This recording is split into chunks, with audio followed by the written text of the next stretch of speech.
All right, and let's see, here we go. All right. Hey, everyone, and welcome to the Webline, a podcast about Spider-Man and his amazing world. Here we discuss all aspects of our favorite web slinger in a fun, informal, but informative forum. I am your humble host, the Spidey Librarian, and I hope you're having a spectacular day as you find your way to this episode.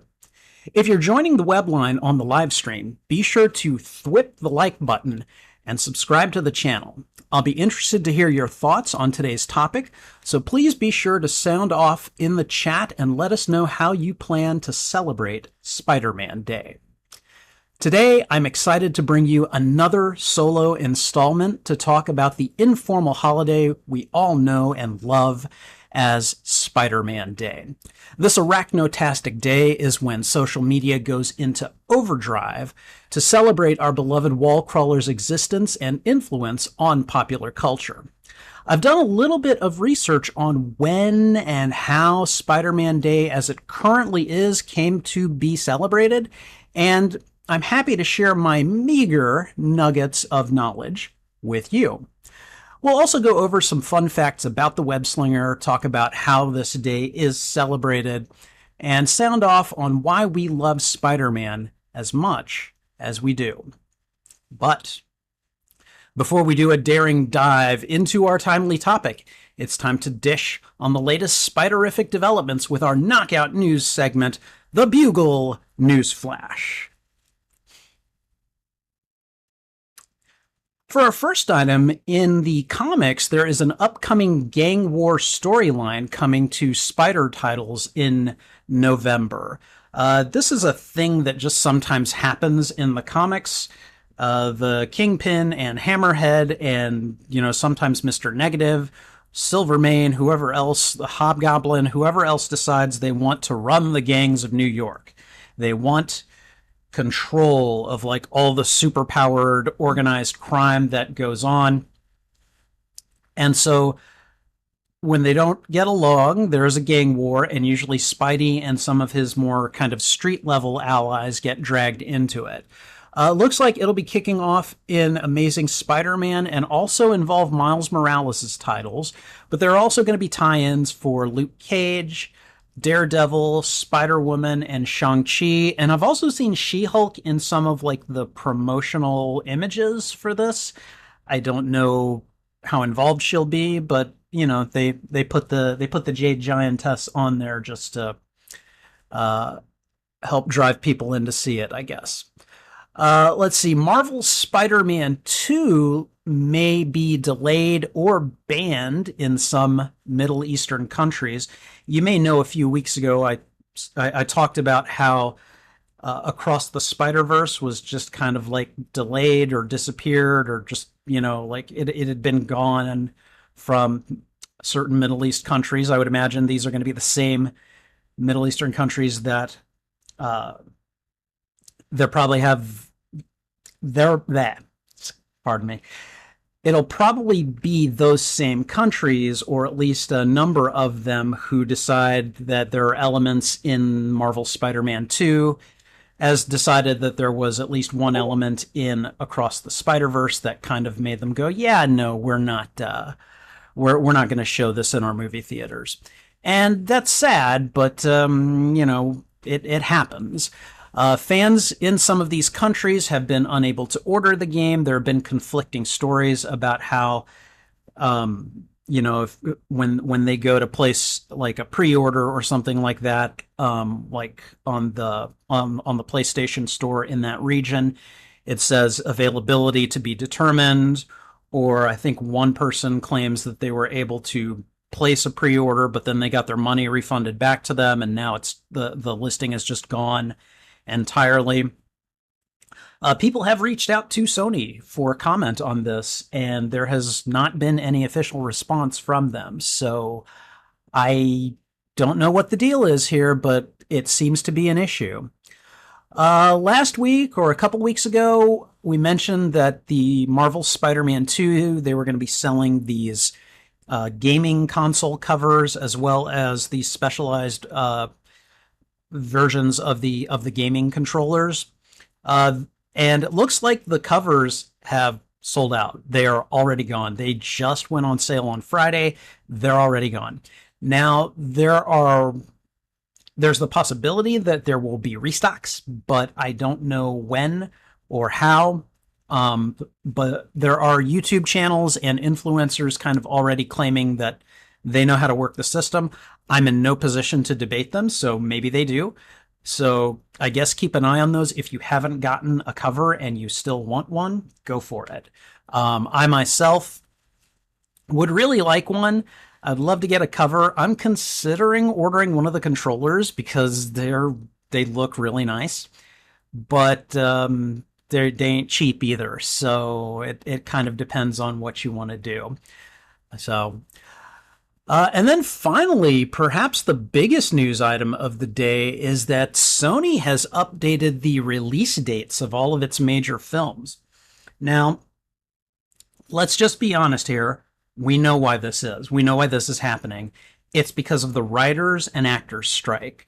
The writers and actors have basically grinded everything to a halt on the movie front, and Sony and probably a bunch of the other major studios are going to be kind of controlling the rate at which new content comes out, and so they've made some changes to the release dates for some of their movies. Now, I'm just going to cover the Spider-Man ones, but I can also say that I was also looking forward to the sequel to Ghostbusters Afterlife, and that is just that has been pushed back as well.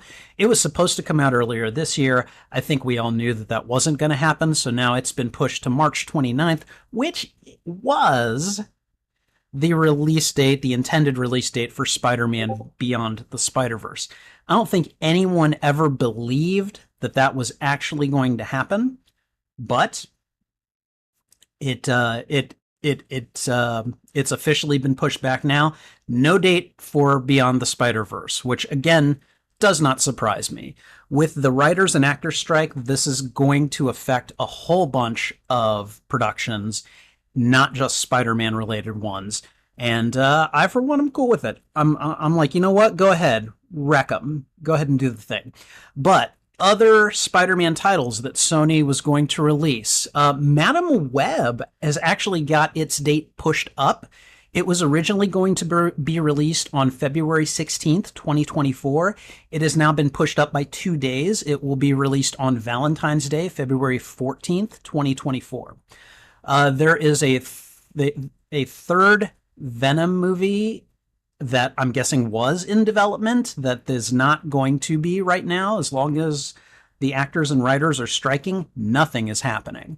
But that third Venom movie currently has a release date of July 12th, 2024, which to me, I'm just kind of like, wow, I did not expect that. That actually seems very soon. And again, with the writer strike going on, there's just no way to be certain that is going to be a thing. So again, take all of these release dates with a grain of salt. Now, arguably, the film that has been hit the hardest by this, and oh god, it just does not give me good vibes, is Kraven the Hunter. Kraven the Hunter was originally going to be released on October 6th of this year, in just a couple of months. That is no longer the case. It has been delayed now by almost a year. It will now not be released until August 30th, 2024. Now, something that I think the studios are trying to do that I think is particularly scummy is they're saying things like, like Aaron Taylor Johnson can't promote Kraven the Hunter, but audiences can. And I have big issues with this. I think it's really stupid for them to kind of ask us to do their promo work for them. So I'm just kind of like, you know what? You guys are getting what you deserved. I realize people may have different opinions than me about the writer's strike, but I also happen to think that a lot of the people who are striking have really good reasons to do so. And the studios, they're the ones with all the money. They're the, if they gave up like maybe 2% of the pie, they would basically be able to fill the Writers and Actors Guild demands. And they are choosing not to. So, in my opinion, I feel like they're getting what they deserve. And I feel like the longer that these dates get pushed back, the more upset people will become with the studios. And hopefully that will put some pressure on them to do the right thing and actually, give a listen to the writers and actors' demands. But anyways, we will see what happens. I'm not gonna lie, I wasn't terribly excited about the Craven the Hunter trailer. I mean, it's very violent and it's very bloody, and I'm sure there are a certain number of people who think that's going to be really cool and edgy. I'm not into the violence for the sake of violence, but like I was trying to take in the other elements of the story, and I was not really encouraged.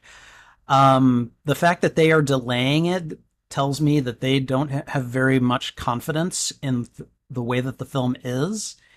And I think I saw one YouTuber say that, I'm getting real Morbius vibes here. And at this point in time, it is really hard to debate anyone on that. Like, yeah, we could get another Morbius here.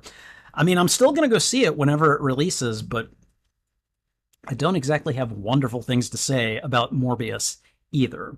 In any case, that is all the news for this week. All right. August 1st. The day. The joy. The webbing? Every year on August 1st, social media comes alive with tributes to Spider-Man, his amazing friends, and the spectacular stories that are told in his world. People post videos, GIFs, comic book panels, screenshots from their favorite Spider-Man films, and of course, the memes that have become part and parcel of the popular culture. It's our way of memorializing one of the most popular superheroes out there and letting our collective Spidey flags fly in joyous fashion. But when exactly did we start celebrating Spider-Man Day? How did it become the custom to break out our own homemade web shooters and let loose with our love for the old webhead? Why do we celebrate this day on August 1st of all days? I did a little bit of digging, and while I wasn't able to find all the answers I was looking for, I'm happy to share what I did find and what I do know. For those of you who are here in the live stream, you are about to see me change to another windowed setting here, and I'm showing off some of the web pages that I have found in my internet sleuthing to figure out when Spider-Man Day became what it is today. The earliest instance of Spider-Man Day being acknowledged is, that I could find at least, was on August 1st, 2012. It is on a blog post by someone by the name of Jerry LaRue, and the blog entry is celebrating creepy crawlies on Spider-Man Day. And this is an imperfect acknowledgement because he does mention other sources that say that August 1st is Spider-Man Day. That suggests that Spider-Man Day predates 2012 as well. But and I believe he says it in the first sentence. I'm not sure how official it is, but according to various sources on the web, today is Spider-Man Day. So while I haven't been able to find, he just kind of goes in from there. And it's kind of one of those things that I found by doing many different searches on Google for Spider-Man Day. I used the Internet Wayback Machine, trying to find mentions of Spider-Man Day on various websites. And this was the earliest iteration that I could find where someone basically says, Okay, this day is Spider-Man Day. It seems pretty recent, all things considered. It's only about 11 years back, but um, it suggests that there's at least, 1 year previous that could have been the case. We just don't know. And I certainly couldn't find anything from 2011. Now, later in 2012, though, during New York's Comic Con, Steve Wacker and the commissioner of media and entertainment for New York City basically kind of came to the Marvel booth on October 14th of that morning and basically announced that that day was Spider-Man Day. Now, I don't know if that was just specific to the con or the city or what. All I do know is that there was basically in 2012, there was like a conflicting idea of when Spider-Man Day was. There was August 1st, and then there was October 14th. Now, there have been plenty of posts since then where August 1st is firmly established as the Spider-Man Day date. However,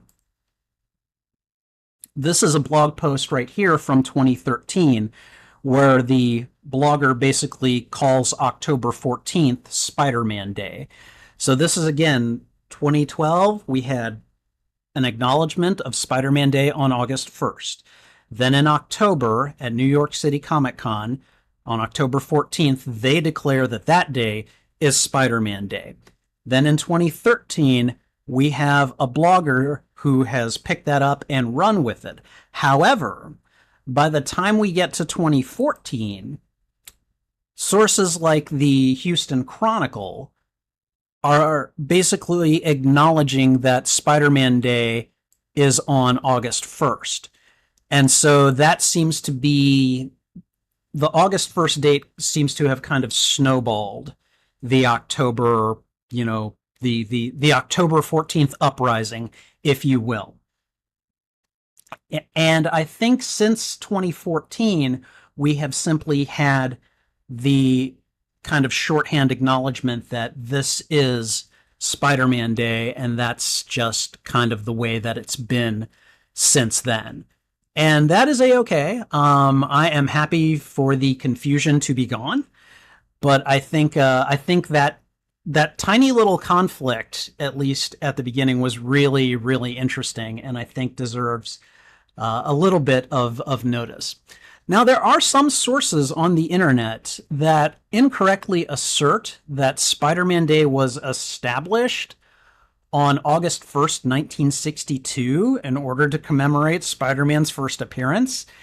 That is, do not believe those people. I'm not talking about. I'm talking about Spider-Man Day, the celebration. I'm not talking about Spider-Man's first appearance in comics, which is not August 1st anyways. And we'll get into that in a second. But I believe, let me think, I believe like this one, National Spider-Man Day on the Days of the Year website. Where is it? It's written somewhere that says that it was August 1st, 1962. And, okay, this might not be it, but I thought it was. Okay, well, anyways, Spider-Man Day is not as old as Spider-Man itself, and I think that's worth noting. I feel like Spider-Man Day is a fairly new unofficial holiday. Again, it's one that I love celebrating. For me, almost every day is Spider-Man Day. But it is definitely, like, it is not when it was established. It's even debatable if Spider-Man's first appearance was on August 1st. Spider-Man's actual first appearance is actually a matter of some debate. There are some sources that cite August 10th as, the day that he appeared, because August 10th is the cover date of Amazing Fantasy 15. The thing with that is that those cover dates are not intended to be for the reader. They're actually for the newsstand. Those dates are established as dates that the newsstand needs to clear them from the newsstand so that they can make room for the more recent issues that come out. And this is established in James Whitbrook's really well done article, which is entitled, "Why Do We Celebrate Spider-Man Day on Probably the Wrong Day?" So what does that mean? Well, generally what that means is that August 10th was probably the last time, or the last day, that Amazing Fantasy 15 was on the newsstands during that time.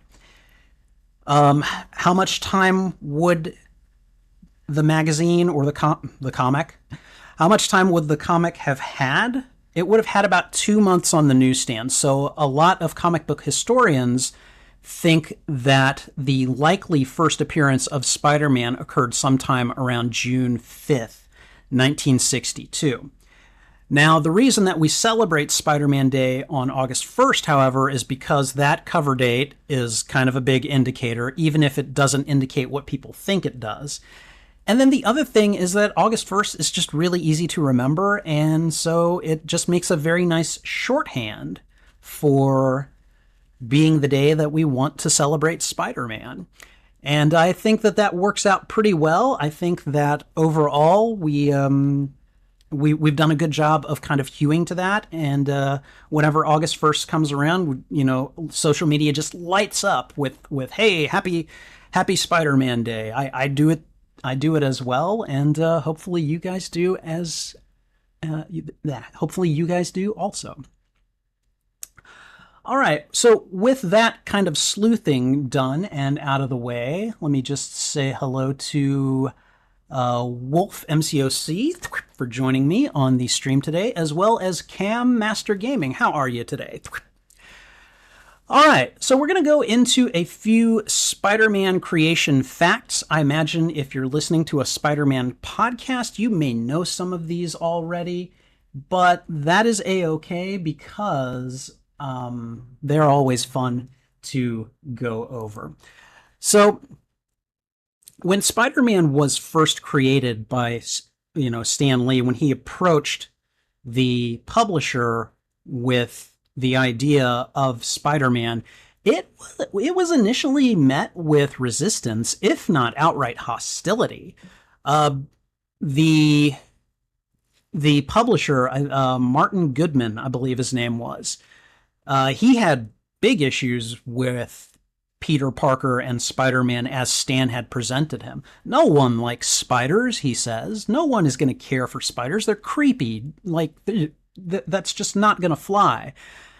He also had issues with the idea of a teen being the main protagonist, the actual hero, and not a sidekick, as teens were typically portrayed alongside superheroes. Like Robin comes to mind, and Bucky, I guess, comes to mind. That was a big change that caused a lot of consternation to the publisher, and they're like, nah, I don't think that's a good idea. I don't think people want to read that.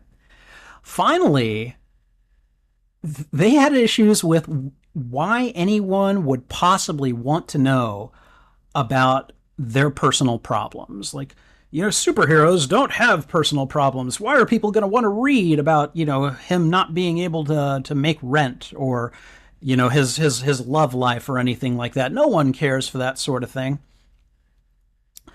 So as a result of all of this resistance and pushback, the story was put in the final issue of, I think, what was then Amazing Adult Fantasy. But for that final issue, they changed the title of it to Amazing Fantasy. So this story, which Stan Lee was just kind of like, I really want to tell this, and they're like, well, we really don't want to sell it, but here, you can put it in this magazine and it'll shut you up and you'll get it out of your system. So it goes into Amazing Fantasy number 15, and as most of us probably know, the rest is history. Sales figures eventually came back for Amazing Fantasy 15, which had apparently done extremely well. And the publisher's tune changed immediately. And I love watching Stan tell this story. He does a wonderful job of telling it because he basically says everything that I've said, but a lot faster and a lot better than I've done it. And Spider-Man became a hit. And he's like, he got his own monthly series, The Amazing Spider-Man, and that comic is going even today, even though it has undergone many volume changes. So, another interesting fact, Steve Ditko was the co-creator of Spider-Man as the illustrator. And he designed the Spider-Man costume. He's the one that conceptualized the web shooters. I believe Jack Kirby had also mentioned something like his web would have come from like a gun or something, which I have to admit, I would have been interested to see how that played out. That would have been something. Now, Steve Ditko did not draw the cover for Amazing Fantasy 15, which is a very famous cover. That honor actually does go to Jack Kirby, but Steve Ditko did ink it, but it's usually the penciler that is the one that establishes the style. And I feel like that, well, I mean, that cover speaks for itself. It is very famous. Everyone wanted to read it, as the sales figures show for Amazing Fantasy 15.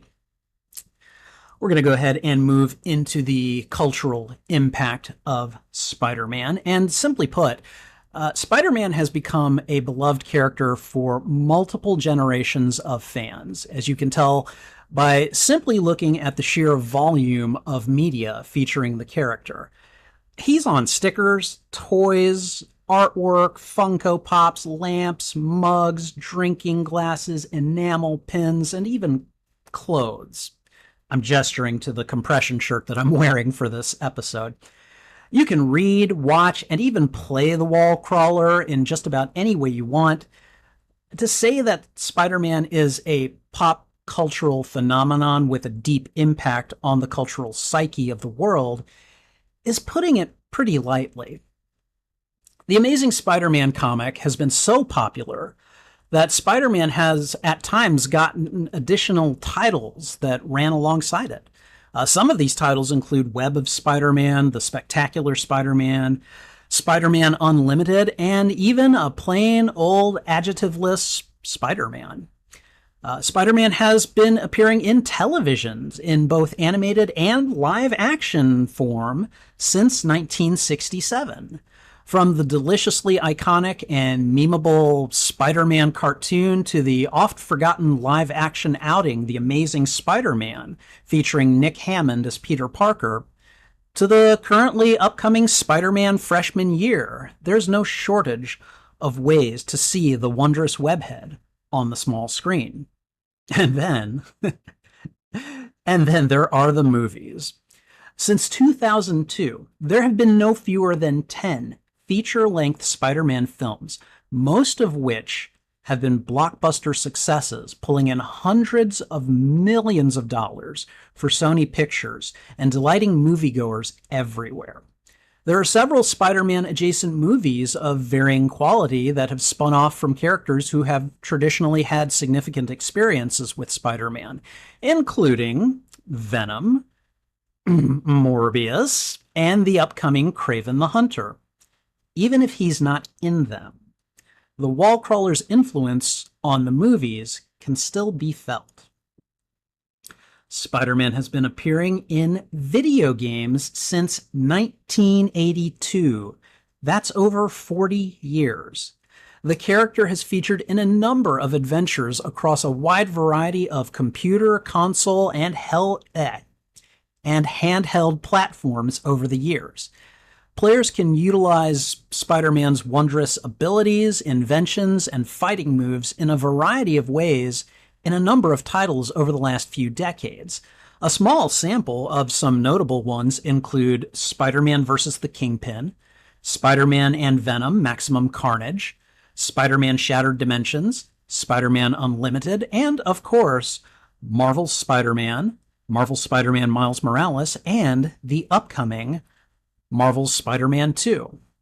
So as you can see, there are many other ways to consume Spider-Man content, including, I might add, listening to Spider-Man podcasts and even Spider-Man audiobooks. We're going to move into the way that you can celebrate Spider-Man Day. There are many ways to celebrate There are many ways Spider-Man fans and enthusiasts celebrate Spider-Man Day on August 1st, and one of my favorite things to do on this day is to scroll through social media and look at all the posts, pictures, and motion media tributes to Spider-Man. People like to sound off about how much they love Spider-Man on this day, and it's wonderful to follow along and just bask in the love. Many of the websites I've found have suggested plenty of other ways to celebrate Spider-Man Day, including watching Spider-Man movies or shows, dressing up and cosplaying as Spider-Man characters, playing a Spider-Man game, throwing a celebration party, and so forth. It's an unofficial holiday, and one of the best things about that is that people can and do choose to celebrate it in their own way to the extent that they want to celebrate it. As for me, I'll be at work on Tuesday, August 1st, and I'm going to celebrate Spider-Man Day at my library by holding several Spider-Man-themed programs and activities throughout the day. I'll show the movies all day on one of the screens I have, and we'll end the day with some Spider-Man trivia contests I've whipped up, and for which I'll have some prizes for winners who attend the events. It's come together very quickly, but I'm anticipating a good time. The evening, however, is when all of you might get involved. The Spider-Man trivia I've come up with is something I'll do a live stream contest for that evening. I'm going to redo that sentence. The Spider-Man trivia I've come up with is something I'll do a live stream contest for that evening. You can participate by coming to my YouTube channel, Spidey Librarian, and joining the live stream as we get the ball rolling. I might, and big emphasis on might, even have a prize or two for the winners. But even if it turns out to be for bragging rights only, it's still an excellent way to celebrate the wonder that is Spider-Man Day. Spider-Man Day is an excellent day to talk about why we love Spider-Man. There are many reasons to celebrate and love Spider-Man. He's relatable, he tries to do the right thing, he's willing to carry on in the face of hardship. Many people mention Spider-Man's costume, power sets, and tendency to crack jokes when fighting dangerous adversaries as reasons to lionize him. The bottom line is that, over the years, Spider-Man has become synonymous with the idea of the hero we can all aspire to be, that we theoretically all can be, and, in this humble podcaster's opinion, it's only becoming more apparent how accessible he is. I've been asked on many an occasion why I like Spider-Man as much as I do. For me, most days are Spider-Man Day. I have an endless array of Spider-Man t-shirts, compression shirts like the one I'm currently wearing, and even fingerless Spider-Man gloves that I regularly paint and update. I have all kinds of collectibles on my Spidey shrine, and I love watching the Spider-Man animated shows when I'm putting in my time on the treadmill. I truly do love this character. The most compelling reason why, simply put, is the concept of power and responsibility. Peter Parker's origin story has always resonated with me, even from a very young age. I remember watching his origin story on a cartoon, and I was always haunted by the idea that Peter's uncle died because Peter hadn't stopped a robber previously when he'd had the opportunity. I like that Peter is imperfect, that he has the capacity to grow and change, and that, above all else, he helped crystallize for me the idea that those who have power have a responsibility to use it in a way that helps others. It's formed the backbone for my sense of morality, and I believe his ongoing stories will do the same for other Spider-Man fans for generations to come. And let's be honest, super agility, web swinging, and the ability to stick to walls are all pretty cool. Thank you for joining me. Thank you for joining me in this run-up to the celebration of Spider-Man Day. I love this character, and I'm over the moon that he now has a holiday all to himself. I hope your own Spider-Man Day celebrations are full of joy and wonder, and that you'll end up having an amazing, spectacular, sensational, ultimate, and superior Spider-Man Day. And I believe that brings us to the end of the segment.